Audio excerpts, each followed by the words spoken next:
स्वागत है आपका अपने YouTube channel RCI the study point में। आज का प्रकरण है अलंकार। अलंकार किसे कहते हैं? लगभग टेट, सुपर टेट या अन्य परीक्षाओं के लिए बहुत महत्वपूर्ण प्रकरण है। तो अलंकार की जो बहुत सरल परिभाषा है वह है काव्य की शोभा बढ़ाने वाले तत्व,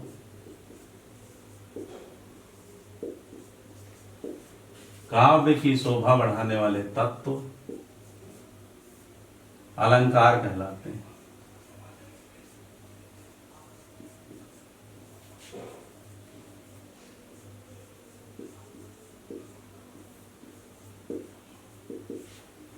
अलंकार के तीन मुख्यतः भेद हैं: शब्दालंकार, अर्थालंकार और उभयालंकार। शब्दालंकार जहाँ शब्द के माध्यम से काव्य की शोभा बढ़ती है वहाँ शब्दालंकार होता है। जहाँ अर्थ काव्य को चमत्कृत करता है वहाँ अर्थालंकार होता है। और उभय का तात्पर्य है दोनों, अर्थात जहाँ शब्द और अर्थ दोनों काव्य की शोभा को बढ़ाएं वहाँ उभयालंकार होता है। अलंकार संप्रदाय के प्रतिष्ठापक आचार्य जो हुए हैं वो आचार्य भामा हुए हैं। आचार्य भामा 6वीं शती अलंकार संप्रदाय के प्रवर्तक आचार्य हैं। इनका कथन है न कांतामपि निर्भूषम, न कांतामपि निर्भूषम,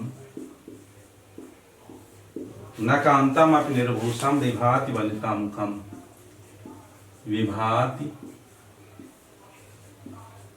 वनिता मुखम।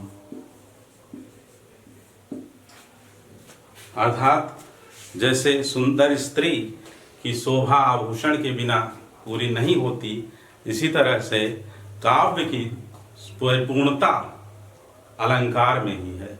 अलंकार के बिना काव्य अधूरा है, यह इनका कथन है। इसके अतिरिक्त दंडी ने कहा है कि काव्य शोभाकरान, काव्य शोभाकरान, काव्य शोभाकरान धर्मान अलंकारान प्रचक्षते। अर्थात काव्य की शोभा को बढ़ाने वाले, काव्य की शोभा को बढ़ाने वाले धर्म अलंकार कहलाते हैं। किसका कथन है? आचार्य दंडी का कथन है। टीजीटी पीजीटी में सीधे ये प्रश्न बन सकता है, पूछा जा सकता है कि ये कथन किसका है। इसके अतिरिक्त वामन ने कहा है शोभाया कर्तारो धर्मा गुणा, शोभाया कर्तारो धर्मा गुणा। यह आचार्य वामन का कथन है। आचार्य वामन शोभाया कर्तारो धर्मा गुणा, आचार्य वामन ने कहा है। तो कुल मिला के आपको इतना याद रखना है कि काव्य की शोभा बढ़ाने वाले तत्व अलंकार कहलाते हैं। और ये कथन पूछे जा सकते हैं टीजीटी पीजीटी या फिर नेट के एग्जाम में, तो आप इन्हें याद कर सकते हैं, आत्मसात कर सकते हैं अच्छे से। 6वीं शती के आचार्य भामा प्रवर्तक है अलंकार संप्रदाय के। और न कांतामपि निर्भूषम विभाति वनिता मुखम, यह इनका कथन है। काव्य शोभाकरान धर्मान अलंकारान प्रचक्षते, ये आचार्य दंडी का कथन है। और शोभाया कर्तारो धर्मा गुणा आचार्य वामन का कथन है।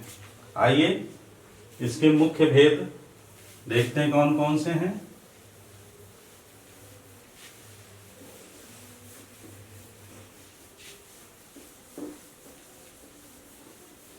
तो आइए देखते हैं अलंकार के भेद।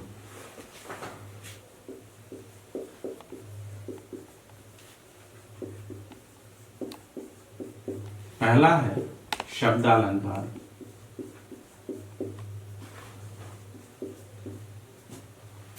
दूसरा है अर्थालंकार, और तीसरा है उभयालंकार। उभय माने दोनों, उभयालंकार। तो जहां शब्द काव्य की शोभा को बढ़ाए वहां शब्द अलंकार होते हैं। और शब्दालंकार मुख्यतः 5 तरह के, 5 भेद हैं इसके शब्दालंकार के। कौन कौन से? अनुप्रास, यमक, श्लेष, पुनरुक्ति और वक्रोक्ति। ठीक है। इसके बाद अर्थालंकार में जैसे उपमा, रूपक, उत्प्रेक्षा, भ्रांतिमान, संदेह और प्रतीप आदि अनेक जो है अर्थालंकार के भेद हैं। तो आज सारे अलंकार आपको एक ही वीडियो में एक स्थान पर मिलेंगे। थोड़ा सा वीडियो लंबा ना हो इसलिए मैंने उदाहरण इसके पहले लिख लिया है, जिससे ज़्यादा लंबा वीडियो ना हो। तो आइए अनुप्रास अलंकार के लक्षण को देखते हैं। अनुप्रास अलंकार कहाँ पर होता है और काव्य में यमक कहाँ होता है, श्लेष कहाँ होता है, रूपक कहाँ होता है। तो शब्दालंकार के अंतर्गत पहले हम चर्चा करते हैं, शब्दालंकार को सीखेंगे।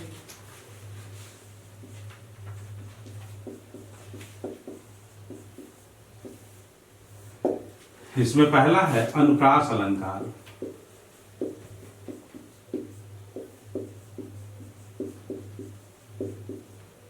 अनुप्रास अलंकार का लक्षण क्या है, परिभाषा क्या है? तो काव्य में जहां, क्या लिखेंगे? काव्य में जहां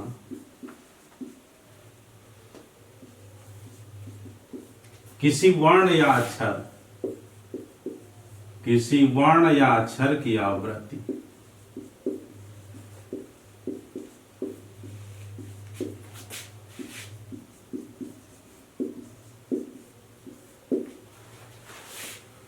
अनेक बार हो या 2 से अधिक बार हो, वहां अनुप्रास अलंकार होता है। अनुप्रास अलंकार होता है। यह इसकी परिभाषा हो गई या लक्षण कह लीजिए। ठीक है। किसी भी वर्ण या अक्षर को बार बार आवृत्ति हो। जैसे उदाहरण देखिए, मुदित महीपति मंदिर आए, सेवक सचिव सुमंत्र बुलाए। मुदित महीपति दशरथ जी के लिए आया है। मुदित महीपति मंदिर आए, सेवक सचिव सुमंत्र बुलाए। सुमंत्र उनके प्रधानमंत्री हैं दशरथ जी के। तो मुदित मा वर्ण आया, फिर महीपति मंदिर, देख रहे हैं।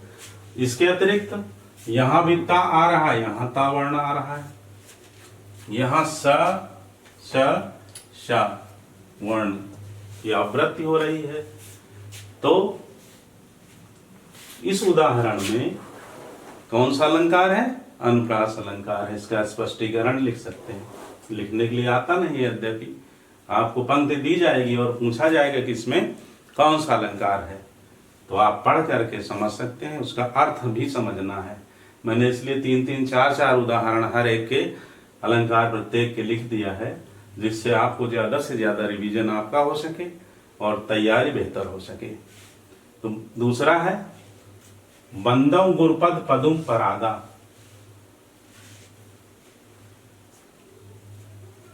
बंदौ गुरुपद पदुम परागा, सुरुच सुवास सरस अनुरागा। यहां पर पद पदुम परागा, देखिए प वर्ण की आवृत्ति बार बार हो रही है। इसी तरह से सा वर्ण की सुरुचि सुवास सरस अनुरागा, सरस सुवास, सुरुचि सुवास सरस अनुरागा। तो पा वर्ण की और सा वर्ण की आवृत्ति अनेक बार हुई है, अतः यहाँ अनुप्रास अलंकार है। इसी प्रकार से आप अगला देखिए, चारु चंद्र की चंचल किरणें खेल रही थी जल थल में।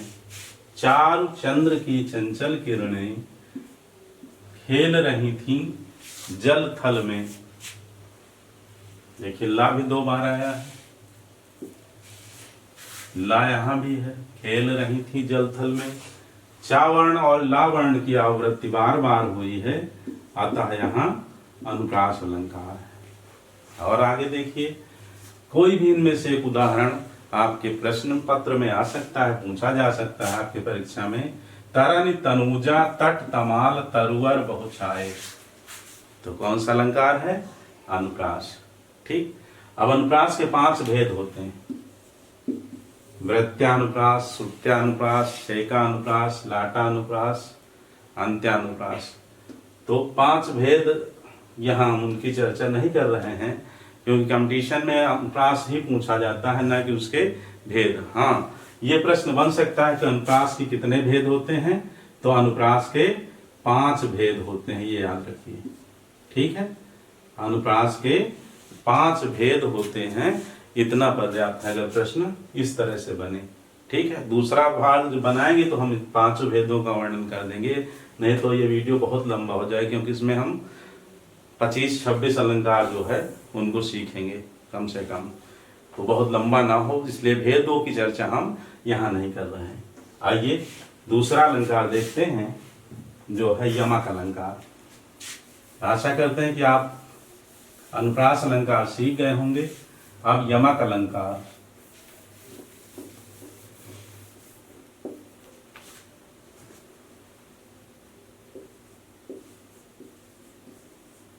यमक अलंकार, तो जैसा कि आपने पढ़ा होगा, सीखा है, जानते होंगे, जहां किसी शब्द की काव्य में जहां किसी शब्द की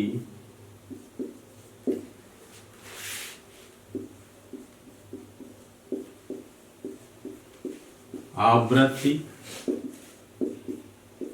2 या 2 से अधिक बार हो, 2 या 2 से अधिक बार हो,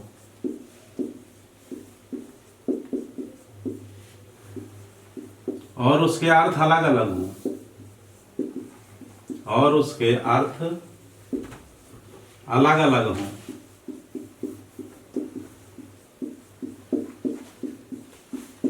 तो वहां कौन सा अलंकार होता है? यमक अलंकार होता है। यमक अलंकार होता है। ठीक है, आइए उदाहरण देखते हैं, क्योंकि एग्जाम में आपके उदाहरण आएंगे। तो उदाहरण इसका बहुत प्रसिद्ध, जग प्रसिद्ध उदाहरण है, कनक कनक तय सगुनी माँ दत्ता अधिकाय, या वाप खाए बौराए नर वा पाए बौराए। तो पहले कनक का तात्पर्य यहाँ क्या है? सोना। पहले कनक का वा खाए बौराए जग है तो धतूरा, और दूसरे कनक का तात्पर्य क्या है? वा पाए बौराए। यहां से देख लीजिए, खाए बौराए तो पहले का है, धतूरा खाने से आदमी पागल हो जाता है, और अथवा फिर सोना मिल जाए तो आदमी पागल हो जाता है। ठीक है, बहुत आसान है और बहुत सुन रखा है। फिर दूसरा है, ऊंचे घोर मंदिर के अंदर रहन वाली ऊंचे घोर मंदिर के अंदर रहाती हैं। महाराणा प्रताप की जो रानी थी, पत्नी थी, उनके लिए आया है कि ऊंचे घोर मंदिर के अंदर, ऊंचे महलों में, महलों दुमहलों में रहने वाली, और जब जंगलों में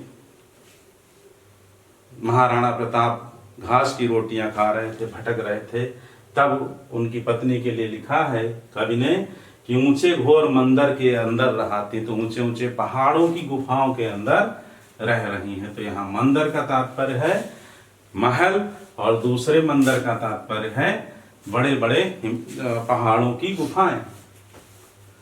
ठीक, तो यहाँ मंदिर 2 बार प्रयुक्त हुआ है शब्द। पहले का तात्पर्य क्या है? महल, और दूसरे का है पर्वत की गुफा।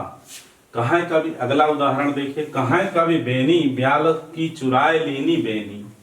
तो यहाँ जो पहला बेनी है, बेनी प्रसाद कवि के लिए आया है, और ब्याल सर्प की चुराए लीनी बेनी, मानो सर्प को लगा लिया हो नायिका ने, तो यहाँ बेनी जो है वह बेणी के लिए आया है, चोटी के लिए आया है नायिका की। तो पहले बेनी का तात्पर्य नाम है कवि का बेनी प्रसाद, और दूसरी बेनी जो 2 बार आया है अर्थ है वेणी का तात्पर्य है चोटी।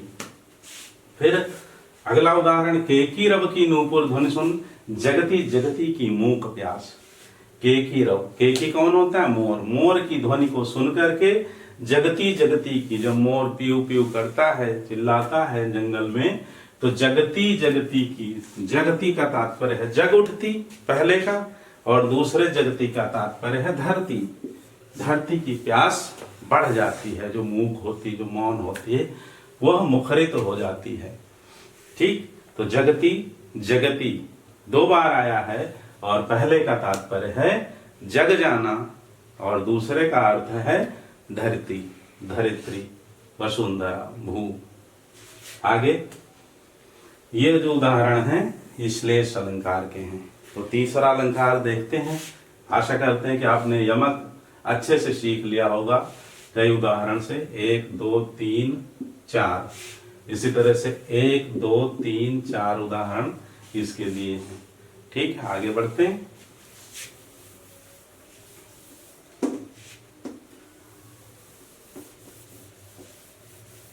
अगला अलंकार है श्लेष अलंकार। तो श्लेष अलंकार कहाँ होता है? श्लेष का तात्पर्य क्या होता है? श्लेष का तात्पर्य होता है, बिल्कुल ठीक, चिपका हुआ, चिपका हुआ, ये इसका शाब्दिक अर्थ है। अर्थात जहां पर कोई शब्द एक बार आए और अनेक उसके अर्थ उसमें चिपके हो, तो वहां पर श्लेष अलंकार होता है। काव्य में जहां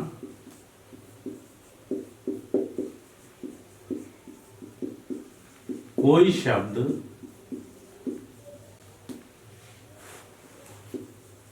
एक बार आए और उसके अर्थ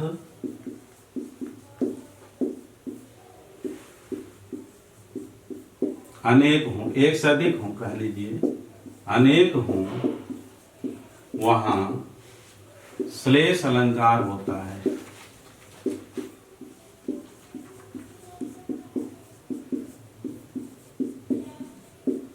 ठीक है, वहां श्लेष अलंकार होता है। आइए देखते हैं इसके उदाहरण, और इसके साथ ही जान लीजिए कि पूछा गया प्रश्न है, विगत टीजीटी पीजीटी के पेपर में आया हुआ प्रश्न है कि श्लेष के कितने भेद होते हैं। तो श्लेष के भी भेदों की चर्चा हम अन्य वीडियो में करेंगे। महत्वपूर्ण वे भेद नहीं है, महत्वपूर्ण है कि कितने भेद होते हैं। तो श्लेष के 2 भेद होते हैं। कौन कौन से? अभंग, सभंग। ठीक है, श्लेष के कितने भेद होते हैं? 2 भेद होते हैं। तो अब आइए इसके उदाहरण देखते हैं श्लेष के। रहीमन पानी राखिए बिन पानी सब सून, पानी गए न उबरे मोती मानुष चून। रहीम कहते हैं यहाँ कि पानी राखिए, यहाँ पानी शब्द एक बार आया है। रहीमन पानी राखिए, बिन पानी सब सून, बिना पानी के सब सूना है। पानी गए न उबरे मोती, पानी ना मिले तो मोती नहीं होगा। मोती के लिए क्या है? स्वाति नक्षत्र का जल, स्वाति नक्षत्र का जल। मानुष, मनुष्य के लिए क्या है? स्वाभिमान।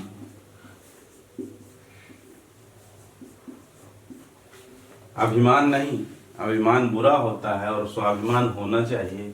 और चून, चूने के लिए क्या है? जल।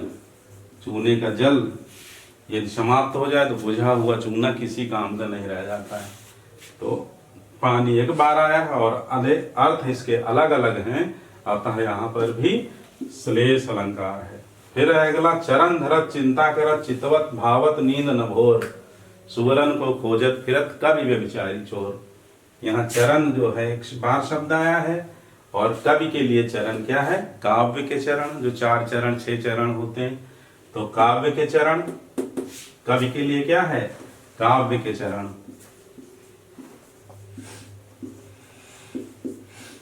ठीक है।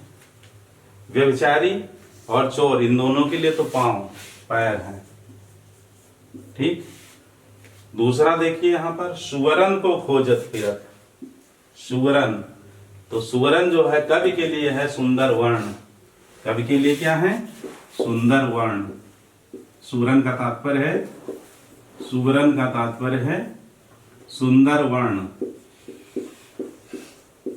ठीक है। व्यभिचारी के लिए क्या है? सुंदर रंग, गोरा रंग। और चोर के लिए क्या है? स्वर्ण या सोना। ठीक।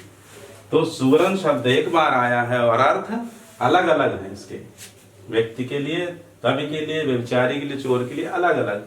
तो यहाँ पर भी श्लेष अलंकार है। ठीक। अगला देखिए, जिर जीवो जोरी जुरै क्यों न स्नेह गंभीर, को घट ये वे सुहान जा वे हलदर के वीर। तो यहाँ वृषभानुजा, वृषभानुजा जो है राधा रानी जी के लिए आया है, और दूसरा है वृषभ अनुजा, अर्थात वृषभ की बहन गाय। तो गाय के लिए भी आया है, दोनों के लिए शब्द आया है। और वे हलधर के वीर, तो हलधर कौन? बलराम जी के भाई यानी कृष्ण भगवान के लिए आया हलधर के वीर। और हलधर के वीर कौन होते हैं? बैल भी होते हैं। तो बैल और गाय की जोड़ी। ठीक। और दूसरी राधा और कृष्ण जी की जोड़ी। तो शब्द एक हैं, अर्थ अलग अलग हैं, इसलिए यहाँ पर भी श्लेष अलंकार है। ठीक है। अब आइए अगला देखते हैं, वक्रोक्ति अलंकार। श्लेष के कितने भेद होते हैं? 2 भेद होते हैं के अंतर्गत। आइए अगला अलंकार देखते हैं, वक्रोक्ति अलंकार। वक्रोक्ति अलंकार।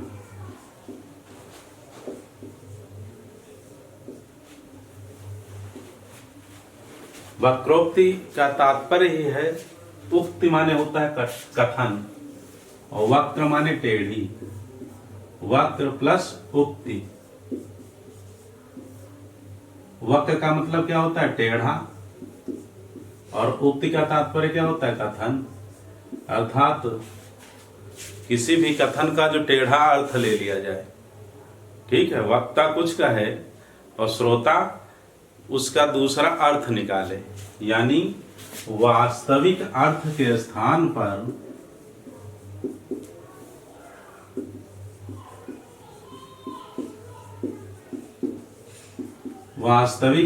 अर्थ के स्थान पर अन्य अर्थ लेना, अन्य अर्थ निकालना, यह जो है लक्षण है वक्रोक्ति का। और वक्रोक्ति के संबंध में आचार्य कुंतक का कथन है, वक्रोक्ति काव्य जीवितम।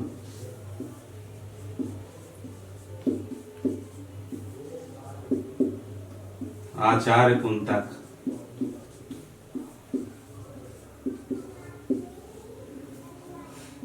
आचार्य कुंतक का कथन है यह कि वक्रोक्ति काव्य को जीवित रखता है। तो वक्रोक्ति का तात्पर्य समझ गए होंगे।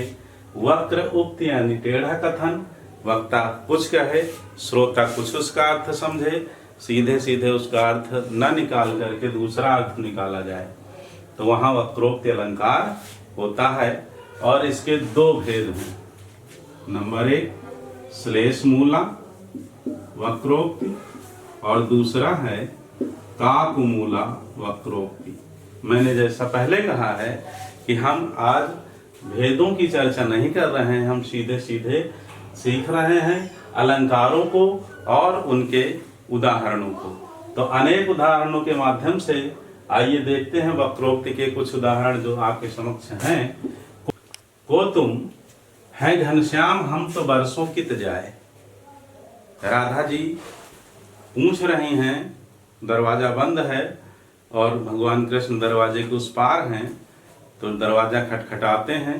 राधा जी अंदर से पूछती, को तुम, आप कौन हैं? तो हैं घनश्याम हम। क्या बताते हैं? हम घनश्याम हैं, अपना नाम। तो राधा रानी क्या अर्थ निकालती हैं?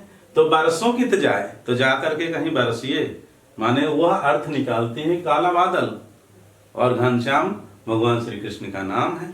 तो सोचा कि चलो इस नाम से जो है दूसरा अर्थ निकाल रही हैं, तो लाइए अपना और दूसरा नाम बताते हैं। तो कहते हैं नहीं, मनमोहन है प्रिय, फिर क्यों पुकारत, फिर क्यों पकड़त पाए।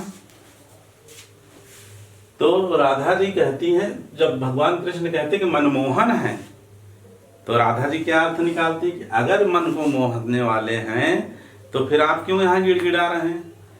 आप अपने घर में बैठे बैठे मेरे मन को मोह लेते। तो जहां पर वक्ता कुछ कहे, श्रोता कुछ अर्थ निकाले, वहां पर वक्रोक्ति होता है। दूसरा देखिए, भगवान श्री कृष्ण और राधा जी का ही इसमें चर्चा है प्रसंग में।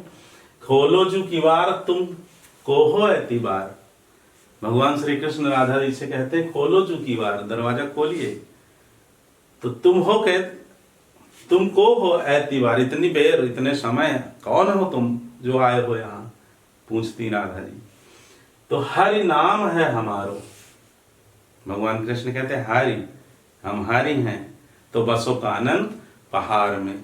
तो राधा जी कहते हैं कि तो फिर जाइए कानन माने जंगल में और पहाड़ पर जाकर के उछल कूद करिए, यहाँ क्यों खड़े हैं। ठीक है, तो यह वक्रोक्ति अलंकार के तीसरा उदाहरण देखिए। मैं सुकुमारी नाथ बन जोगू।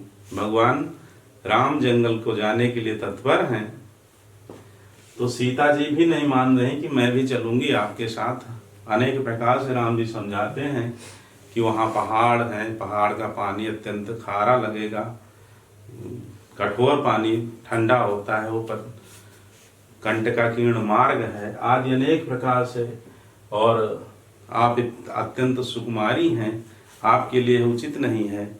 तो सीता जी पूछ रही हैं वक्रोक्ति के माध्यम से, यहाँ पंक्तियों में वक्रोक्ति अलंकार, कि मैं सुकुमारी नाथ बन जोगू, मैं सुकुमारी हूं और नाथ बन के योग्य हैं, तुम ही उचित तप मौका भोगू, और आपको तप उचित है और मुझे भोग, काप वक्रोक्ति है यहाँ पर। ठीक, तो मैं सुकुमारी नाथ बन जोगू, मैं सुकुमारी हूं और आप वन के योग्य हैं। देखिए कैसा प्रश्न इसी में कि मैं सुकुमारी नाथ बन जोगू और आप बन के योग्य हैं। आपका ये शरीर सुकुमार नहीं है, आप कोमल राजकुमार नहीं हैं, और तुम ही उचित तप, और आपको तप उचित है और मेरे लिए भोग। तो यह भी बहुत सुंदर उदाहरण है वक्रोक्ति का। अगला देखिए, चौथा उदाहरण। एक कबूतर देख हाथ में, जहांगीर ने नूरजहां के हाथ में कबूतर देखा तो कहा कि पूछा कहाँ अपर है, दूसरा कहाँ गया। दो रहे होंगे, तो एक को देखा, एक कबूतर देख हाथ में, पूछा कहाँ अपर है, या फिर उनका भाव ये रहा होगा कि जैसे हम और आप दो हैं तो ये भी जोड़े में होना चाहिए। तो एक कबूतर देख हाथ में, पूछा कहाँ अपर है। अपर का तात्पर्य अन्य, दूसरा। क्या तात्पर्य इसका होता है? अन्य, दूसरा, जो सही अर्थ है अन्य या दूसरा। तो उसने कहा, नूरजहां ने कहा, अपर कैसा, यानी बिना पर के कहाँ है। वो क्या अर्थ निकाल रही? अपर का मतलब बिना पर का, बिना पंख का। तो क्या कह रहे हैं? अपर कहाँ, कैसा, वह उड़ गया सपर है। वह उड़ गया, सपर माने पंख के साथ था, उड़ गया। ठीक, तो अर्थ क्या इसका होगा? अन्य या दूसरा होना चाहिए, और निकाल क्या रहे कि सपर माने पंख सहित, और अपर का निकाल रही हैं बिना पंख के, पंख रहित। तो यहां भी वक्रोक्ति है। आइए अगला देखते हैं। चार उदाहरणों से आपने सीखा होगा।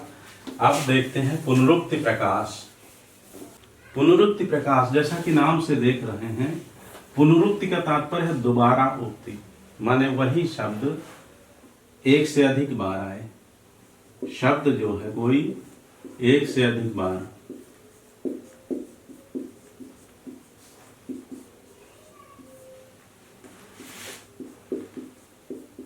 आकर काव्य को चमत्कृत करे, तो वहां पर पुनरुक्ति प्रकाश।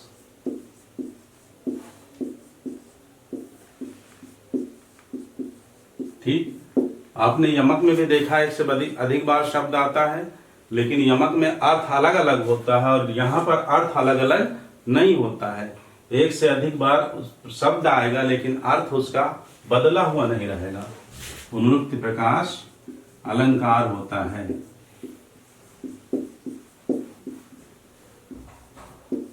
देखिए उदाहरण, ये थी ठौर ठौर विहार करती सुंदर सुर नारियां। थी ठौर ठौर, जगह जगह पर विहार करती सुंदर सुर नारियां, देव नारियां, देव पत्नियां। तो ठौर ठौर यहाँ 2 बार आया है, यहाँ पुनरुक्ति प्रकाश है। और इसी तरह हनुमान जी के संबंध में जब लिखते हैं गोस्वामी तुलसीदास जी, बालधि विशाल विकराल ज्वाल जाल मानो लंगली दिव्य को काल रसना पसारी, तो उन्हीं में आगे पंक्तियां आती हैं कि खोरी खोरी दौरी दौरी दीन ही अति आगी है। तो दौरी दौरी, खोरी खोरी जल्दी जल्दी, दौड़ दौड़ करके, खोरी खोरी मैंने जल्दी जल्दी, दौड़ दौड़ मैंने दौड़ दौड़ कर, दीन ही अति आगी है, बहुत आग फैला दी है चारों तरफ लंका में। तो यहाँ भी पुनरुक्ति प्रकाश है। फिर अब आइए देखते हैं अगला, पहला अनुप्रास, दूसरा यमक, तीसरा श्लेष, चौथा वक्रोक्ति, पांचवा पुनरुक्ति प्रकाश और छठवां वीप्सा। ये पांचवा है वीप्सा। वीप्सा भी पुनरुक्ति प्रकाश अलंकार की भांति ही शब्द एक से अधिक बार आता है जिसका अर्थ अलग नहीं होता, लेकिन यहाँ वैसे शब्द जो हर्ष, शोक आदि, घृणा आदि मनोभावों को व्यक्त करते हैं और दोहराए जाते हैं, 2 बार आते हैं। जैसे छीह छीह है धिक्कार तुम्हें, तो छीह छीह जो 2 बार आया है, इसी तरह से यार फिर आए राम राम, छीह छीह, चुप चुप, आहा हा,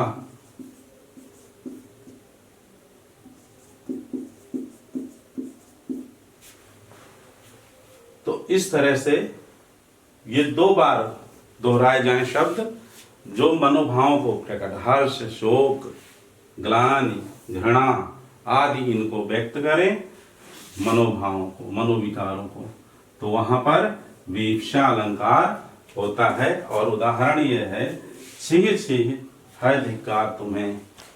आइए अर्धालंकार देखते हैं। अर्धालंकार की जैसे हमने परिभाषा बताई कि अर्थ से जब काव्य चमत्कृत हो, अर्थात काव्य की शोभा बढ़े, तो वहाँ अर्थालंकार होता है। तो अर्थालंकार के भेदों के संबंध में अनेक विद्वानों के अलग अलग मत हैं। जैसे कि केशवदास जी कवि प्रिया में, अपने ग्रंथ कवि प्रिया में दंडी की ही भांति 65 अलंकारों को माना है कि 65 अर्थ अलंकार होते हैं। इसी तरह से जसवंत सिंह ने भाषा भूषण में, जसवंत सिंह की पुस्तक है भाषा भूषण, जिसमें 101 अलंकारों को, अर्थालंकारों को स्थान दिया है। और दूल्हा का कवि कुलकंठाभरण, जयदेव का चंद्रालोक और अप्पय दीक्षित का कुवलयानंद, इन तीनों ग्रंथों में 115 अलंकारों का वर्णन है। कौन से अलंकारों का? अर्थालंकारों का। कितने? 115। तो इतनी संख्या में आपको नहीं तैयार करना है, आपको 30-32 अलंकार जो है, अगर आप उनकी पहचान कर ले जाते हैं तो आप अपनी परीक्षा में अलंकार का प्रश्न गलत नहीं करेंगे। ठीक है, तो विलंब न करते हुए आइए अर्थालंकार के भेद देखते हैं। और जैसा कि आप बगल में देख रहे हैं, मैंने पहले से ही उदाहरण लिख रखा है जिससे आपको अत्यधिक बड़ा वीडियो न मिले, समय बचे। अब अर्थालंकार में जो पहला आता है उपमा अलंकार।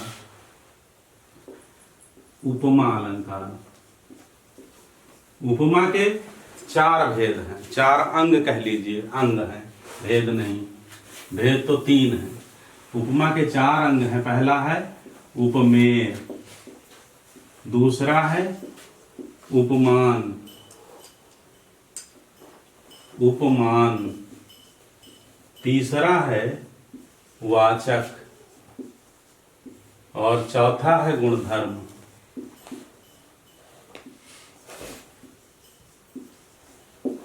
तो उपमेय किसे कहते हैं समझ लें।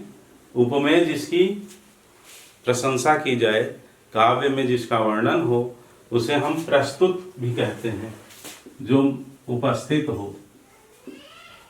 ठीक, जैसे नायिका का मुख चंद्रमा के समान सुंदर है, तो नायिका प्रस्तुत है, उपमेय है, और चंद्रमा उपमान है, इसे अप्रस्तुत भी कहते हैं। याद रखिए, इसके लिए एक ट्रिक बताते हैं कि जैसे मान, अहंकार को दूर रखना चाहिए, तो इसी तरह से उपमान दूर दूर जो होते हैं वो उपमान होते हैं। तो कंफ्यूज नहीं होंगे आप उपमेय और उपमान में। उपमेय प्रस्तुत है और उपमान अप्रस्तुत, दूर दूर। जैसे उसका मुख चंद्रमा के समान सुंदर है, उसकी कमर ऐसी है जैसे सिंह, तो सिंह की तरह काटी वाला व्यक्ति, तो सिंह दूर हुआ, जंगल में है, और जिसकी तुलना की जा रही है, जिससे कहा जा रहा है जिसके लिए, वह प्रस्तुत है, यानी उपमेय है। तो उपमेय और उपमान में भेद। फिर वाचक जो होते हैं, वो वाचक हैं, जैसे सदृश, देख लीजिए वाचक यहाँ लिख रहे हैं। वाचक हैं सरिस, सो, सम, सदृश, सदृश, तुल्य, तूल। ठीक है, ये आज इतने जो शब्द हैं ये वाचक हैं। अब गुणधर्म क्या है, जैसे एक उदाहरण के द्वारा समझ लेते हैं कि गुणधर्म क्या है। उपमान का गुणधर्म होता है, जिससे तुलना की जाती है, उसका गुणधर्म। जैसे आप उदाहरण देख रहे हैं, पीपर पात सरिस मंडोला। पीपर पात सरिस मंडोला। राजा दशरथ जी ने जब कैकेयी ने वरदान मांगा राजा दशरथ जी से, तो उनका मन ऐसे हिल गया सुन करके वरदानों को दोनों, जैसे पीपल का पत्ता जरा सी हवा के झकोरे से खड़कता है। न चल रहे हो तब भी उस देखते हैं कि पीपल के पत्ते हिल रहे हैं। तो यहाँ पीपर पात जो है क्या है, उपमान है। दशरथ जी का जो मन है यह प्रस्तुत यानी उपमेय है। और सरिस किसके समान, ये वाचक है, ये वाचक है, यह उपमेय है, और यह उपमान है। और डोलना, जो डोला है, यह गुणधर्म है, गुणधर्म। तो जहां चारों अंग उपमा के उपस्थित हों, 1, 2, 3, 4, वहां पूर्णोपमा होता है। उपमा के 3 भेद हैं। पहला है पूर्णोपमा, दूसरा है पूर्णोपमा, दूसरा है लुप्तोपमा,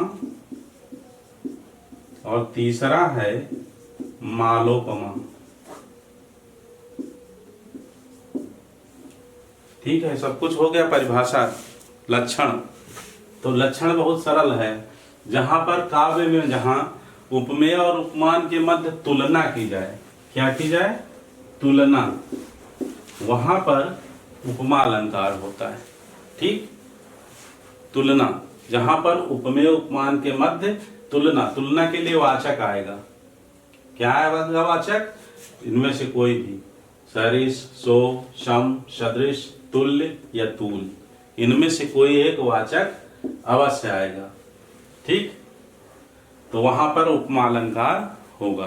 परिभाषा क्या है, काव्य में जहां उपमेय तथा उपमान के मध्य तुलना की जाए, वहां पर उपमा अलंकार होता है। उसके ये 3 भेद हो गए।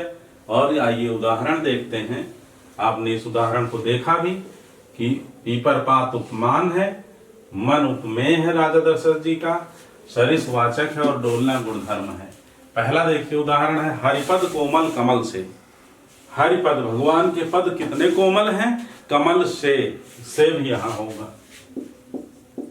से का मतलब समान, यहां से का मतलब वह बस से लखनऊ जाता है ये नहीं, रावण राम के बाण से मारा गया वो से नहीं है, से का तात्पर्य यहाँ समान। तो हरिपद कोमल कमल से, माने हरिपद भगवान के कमल पद जो है वो इतने कोमल हैं जैसे कमल, तुलना की जा रही। तो यहाँ पर उपमा है। पीपर पात सरिस मंडोला आपने देखा अभी। तीसरा है बानी सुरसर सम पावन। बानी सुरसर सम पावन, तो आप यहाँ बानी भी देख रहे हैं, ये वाणी क्या है, उपमेय है। सुरसर क्या है, उपमान है। सम क्या है, वाचक है। और पवित्रता उपमान का गुणधर्म है। सुरसर उपमान का गुणधर्म, जैसे यहाँ पीपल के पत्ते का गुणधर्म क्या है, डोलना।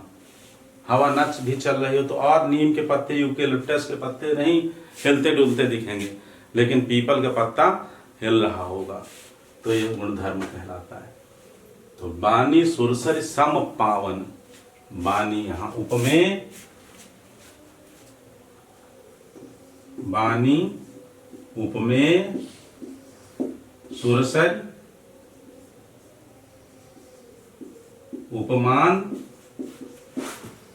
सम वाचक और पावन पवित्र यानी गुणधर्म। ठीक, तो यहां पर क्या है, दोनों उदाहरणों में, चाहे वो पीपर पात सरिस मंडोला हो, चाहे वाणी सुरसर संपावन, चारों अंग उपमा के उपस्थित है, इसलिए यहां पर क्या है, पूर्णोपमा है, पूर्णोपमा। और देखिए यहां पर लुप्तोपमा है, जहां इन चारों अंगों में से कोई एक अंग लुप्त हो जाए, जैसे पड़ी थी बिजली सी विकराल, लपेटे थे घन जैसे बाल। पड़ी थी, कौन पड़ा था, नहीं लिखा है। बिजली और सी यहां आया तो वाचक हो गया, बिजली उपमान हो गया, कौन पड़ी थी नहीं पता। ठीक, तो उपमेय यहां, उपमेय कौन, कैकेयी। उपमेय जो है यहां कैकेयी है, और यह लुप्त है, इसलिए यहां लुप्तोपमा का यह उदाहरण है। लपेटे थे घन जैसे बादलों की तरह। फिर मालोपमा देख लीजिए, जिसका तीसरा भेद है, तेज तम अंश पर कान जिमि कंस पर, तिम मलेच्छ वंश पर शेर शिवराज है। तो मालोपमा कहाँ होता है, जहां एक ही उपमेय के लिए कई उपमान दे दिए जाएं। जैसे तेज तम अंश पर, जैसे सूर्य का तेज तम को, अंधकार को मिटा देता है। कान्ह जिमि कंस पर, कान्हा जी ने, कन्हैया ने, कृष्ण ने भगवान कंस को मिटा दिया था। और त्यों मलेच्छ वंश पर शेर शिवराज है, और इसी तरह से मलेच्छ वंश पर शेर जो है उसके कौन है, शिवाजी। तो यहाँ पर मालोपमा है। तो ये उपमा के भेद हो गए, उपमा के भेद उदाहरण हो गए। और उपमा के भेद कितने होते हैं, 3 भेद, याद रखिए। उपमा के 3 भेद होते हैं। उपमा के अंग अगर पूछ लिया जाए टेट में, सुपर टेट में, टीजीटी में, तो उपमा के अंग कितने होते हैं, उपमा के अंग 4 होते हैं। ये देखिए लिखे, उपमेय, उपमान, वाचक, गुणधर्म, ये अंग हैं। तो अंग 4, भेद 3, चारों अंग के नाम। और ये देख रहे हैं, परिभाषा के लिए आपको परिभाषा है कि नहीं समझ लिया होगा। आइए रूपक अलंकार देखते हैं।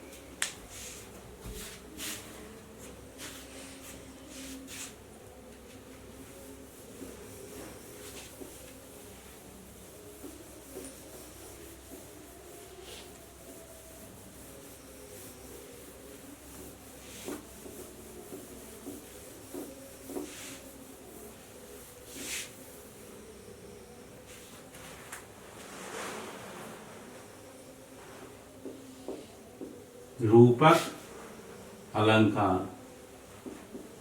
जैसा कि नाम से देख रहे हैं, रूपक अलंकार। रूपक का तात्पर्य क्या है? रूप एक हो जाए। क्या हो जाए? एक। ठीक, माने उपमेय और उपमान का भेद रहित वर्णन हो। काव्य में जहां उपमेय तथा उपमान के मध्य भेद रहित वर्णन हो। एक शब्द याद रखिए, भेद रहित वर्णन, वहां रूपक अलंकार होता है।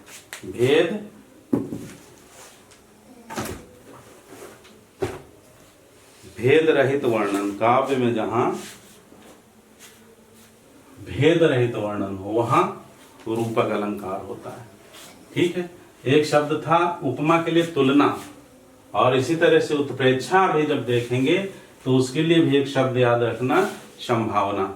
उपमेय उपमान के मध्य जहां संभावना व्यक्त की जाए वहां उत्प्रेक्षा अलंकार होता है। ठीक है, उसके लिए मन मानव जन जानव आदि शब्द आते हैं उत्प्रेक्षा में। तो आइए इसके उदाहरण देखते हैं। चरण कमल बंदव हरिराई। चरण कमल के मध्य देखिए, उपमेय और उपमान के मध्य कोई वाचक नहीं, वाचक हट गया। चरण कमल बंदव हरिराई, तो चरण कमलवत है या कमलवत, कमल ही चरण बने हुआ है, तो यह दोनों में भेद रहित वर्णन है, अतः यहाँ रूपक अलंकार है। फिर है अंबर पनघट में। बीती विभावरी जागरी पंक्ति है इसके पहले की। बीती विभावरी जागरी, अंबर पनघट में डुबो रही तारा घट उषा नागरी। अंबर को आकाश को पनघट कहा है, भेद रहित वर्णन है। आकाश उपमेय है, पनघट उपमान है, भेद रहित वर्णन है। तारा घट, तारा को घड़ा कहा है, जो सूर्य है उसे घड़ा कहा गया है। तो सूर्य और घड़ा उपमेय और उपमान के मध्य भेद रहित वर्णन है। सरिस सोवाचक आदि नहीं है, तो यहाँ पर भी रूपक अलंकार है। इसी तरह से पंक्ति दे दी जाएगी और आपको छांटना रहेगा। इसी तरह से ऊधो मेरा हृदय तल था एक उद्यान न्यारा, शोभा देती अमित उसमें कल्पना क्यारियां। कल्पना क्यारियां, कल्पना की क्यारियां, तो यहाँ पर दोनों में रूपक है। और हृदय तल था एक उद्यान मेरा, हृदय तल क्या है? उद्यान न्यारा। हृदय तल को उद्यान बताया गया है और हृदय में जो कल्पनाएं होती हैं उन्हें क्यारी बताया गया, और इन दोनों उपमेय उपमान के मध्य भेद रहित वर्णन है, अतः यहाँ भी रूपक। रूपक के भी तीन भेद होते हैं। ठीक, रूपक के तीन भेद हैं। निरंग रूपक, निरंग रूपक, दूसरा है शांग रूपक,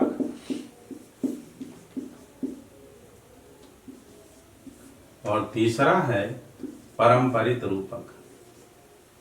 परंपरित भेदों पर हम नहीं जा रहे, अन्यथा बहुत लंबा हो जाएगा। तो परंपरित रूपक, ये तीन भेद हैं, तीन भेद। ठीक, परिभाषा ये है, उपमेय तथा उपमान के मध्य भेद रहित वर्णन होता है। ये उदाहरण है उसके। चरण कमल बंदम हरिराई, दूसरा अंबर पनघट में डुबो रही तारा घट उषा नागरी, और तीसरा ये। ठीक, चौथा हम यहाँ लिखे दे रहे हैं। उदित उदयगिरि मंच पर, उदित उदयगिरि मंच पर रघुवर बाल पतंग, रघुवर बाल पतंग, विकसे संत सरोज सब, विकसे संत सरोज सब, हर्षित लोचन भृंग।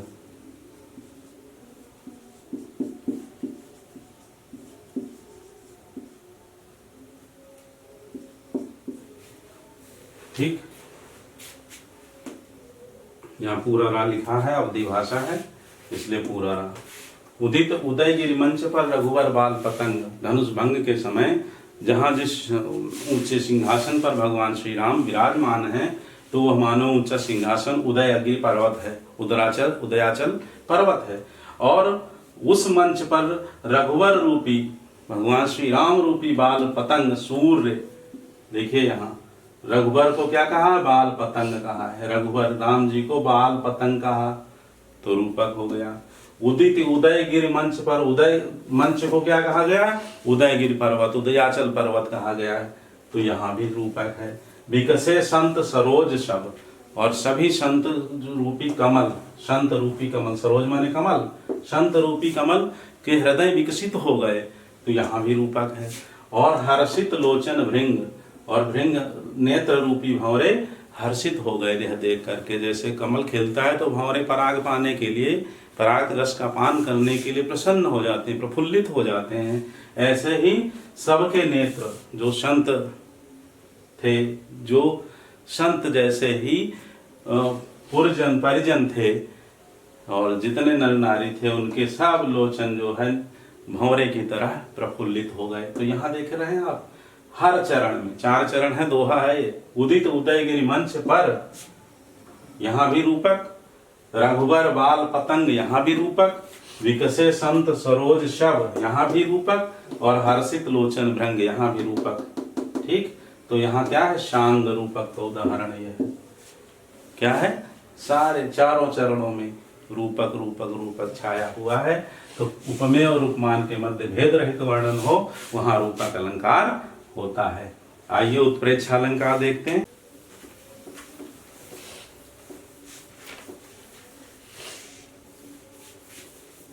उत्प्रेक्षा अलंकार, उत्प्रेक्षा के लिए शब्द क्या याद रखना है, बिल्कुल ठीक अभी बताया, संभावना। उत्प्रेक्षा,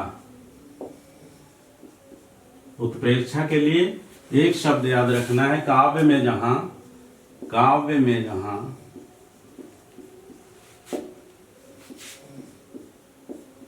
उपमेय तथा उपमान के मध्य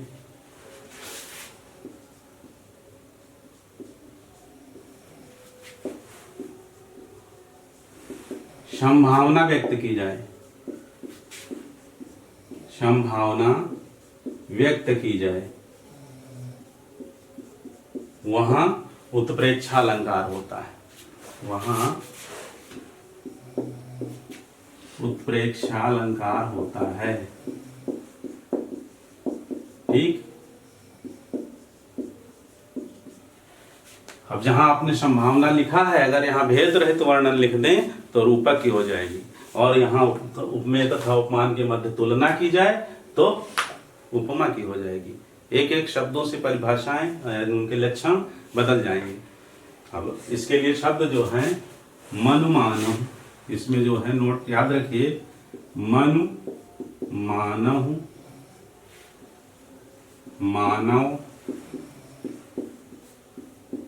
जनु, जानव, जानव, यह शब्द जो है अवश्य आते हैं। इनमें से कोई एक शब्द जरूर आएगा, सब नहीं एक साथ आएंगे। तो आइए उदाहरण की ओर चलते हैं। अब इसके उदाहरण, ये तो रूपक अलंकार के हो गए, ये उपमा के हो गए, ये रूपक के हो गए। अब ये उदाहरण उत्प्रेक्षा के हैं। बालधि विशाल विकराल ज्वाल जाल मानव, देखिए मानव आया है, बालधि विशाल विकराल ज्वाल जाल मानव, लंग लीलिबे को काल रसना पसारी है।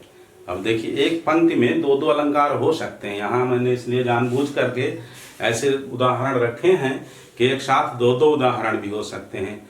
तो आपको ऑप्शन में जो दिया हो, दोनों नहीं दिया होगा, एक ही रहेगा।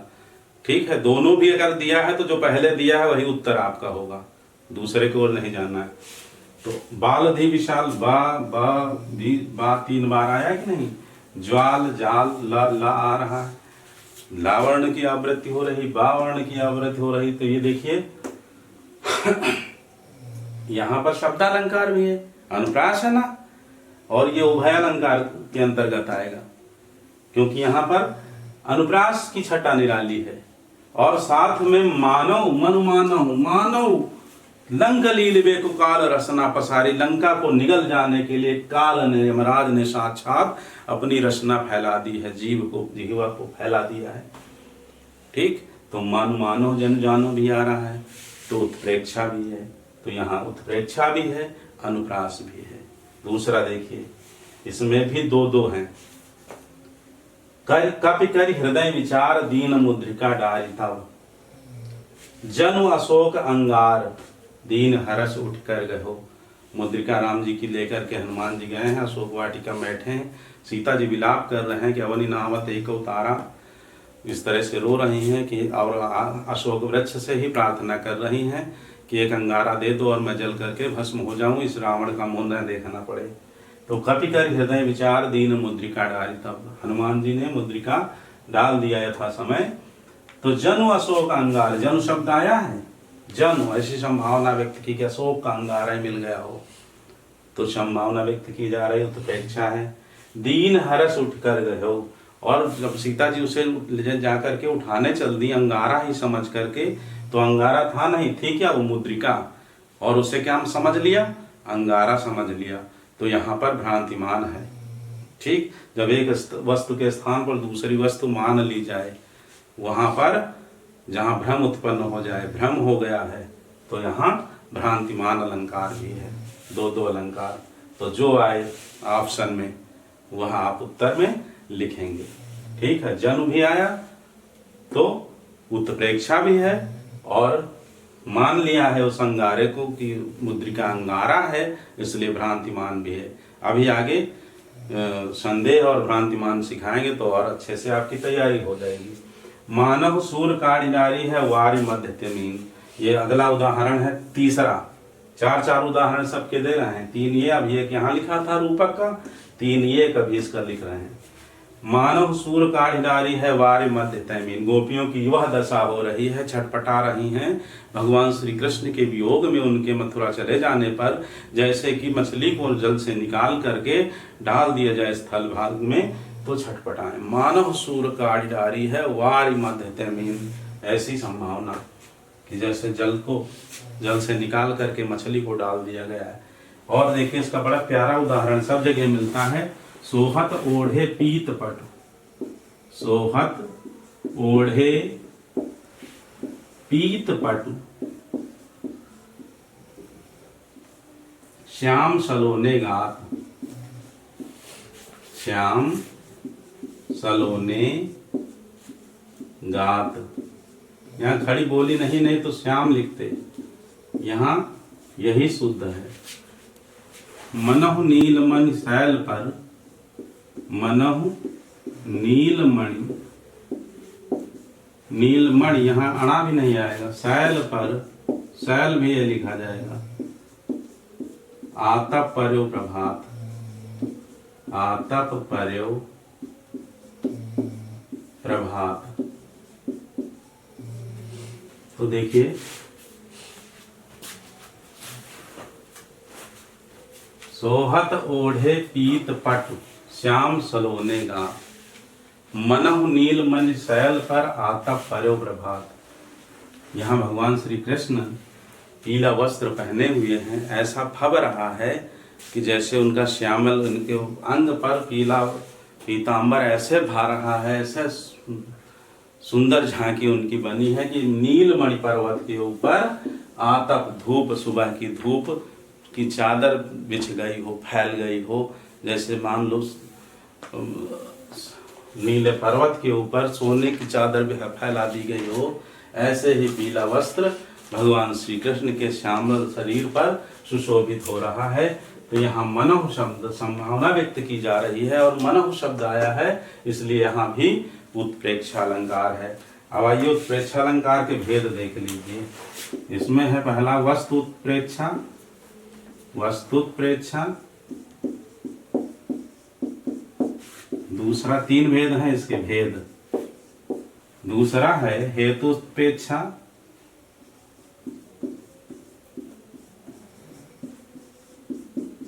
और तीसरा है फलोत्प्रेक्षा। मैंने कहा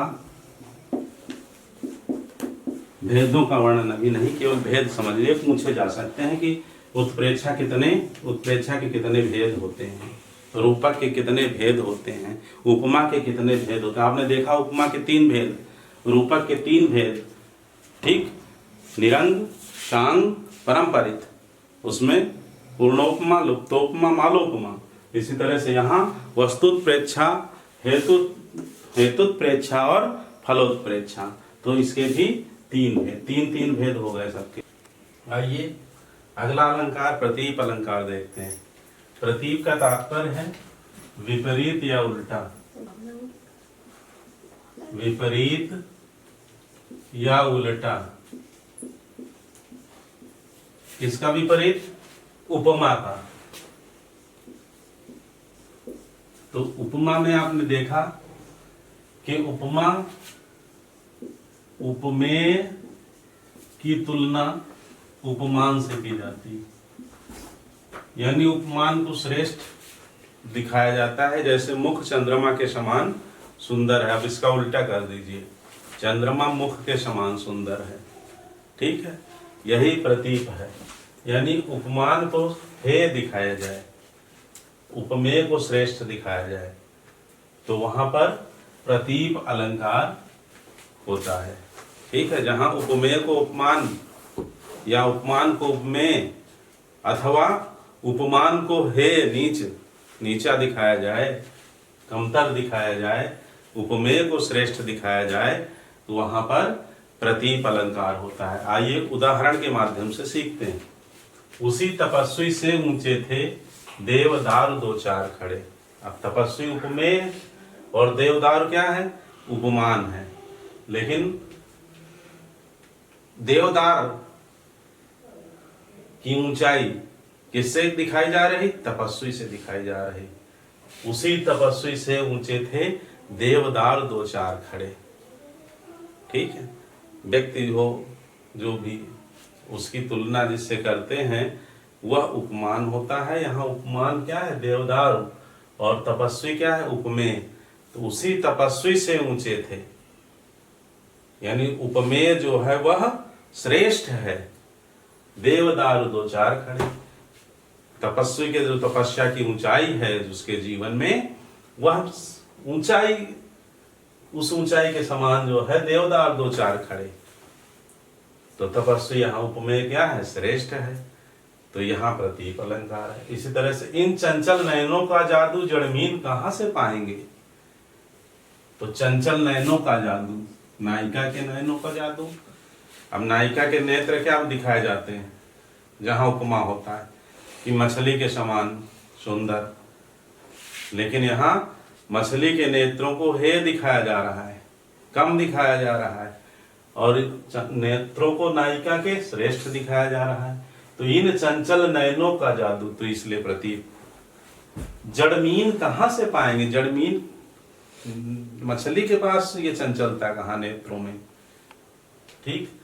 अगला देखिए, शी मुख क्षमता किम करे चंद बापुरो रंग। चंद्रमा के आगे सीता जी के मुख को श्रेष्ठ बताया जा रहा है, यानी उपमेय उपमान से श्रेष्ठ है। सी मुख समता किम करे चंद बापुरो रंग। चंद्रमा तो रंग है, भिखारी है सौंदर्य के मामले में। अपार सौंदर्य माँ जानकी के सीता जी के मुख का है। आगे देखिए, उतरी नहाए जमुन जल। ये सारे उदाहरण प्रतीप के हैं। कोई भी इसमें से एग्जाम में आए तो आप प्रतीप लिख के आएंगे। ये भी उतरी नहाए जमुन जल।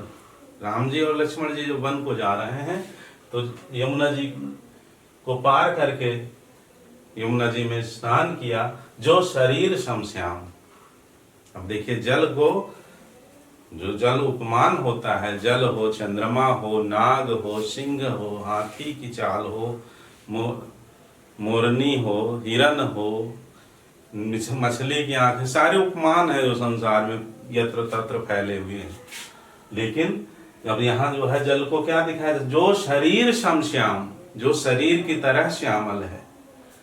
यानी शरीर क्या हो गया? यहाँ उपमान हो गया है। और जल क्या हो गया है, उपमेय हो गया है। तो जहां उपमान उपमेय उपमान बन जाए अथवा उपमान उपमेय बन जाए और उपमान को कमतर दिखाया जाए, उपमेय को श्रेष्ठ दिखाया जाए, इन सारी स्थितियां ये जहां पर होंगी, ये जहां लक्षण पाए जाएंगे काव्य में, वहां प्रतीप अलंकार होगा। उतर नहाए जमुंजल जो शरीर श्याम श्याम, जो शरीर के समान श्यामल है यमुना जी का जल।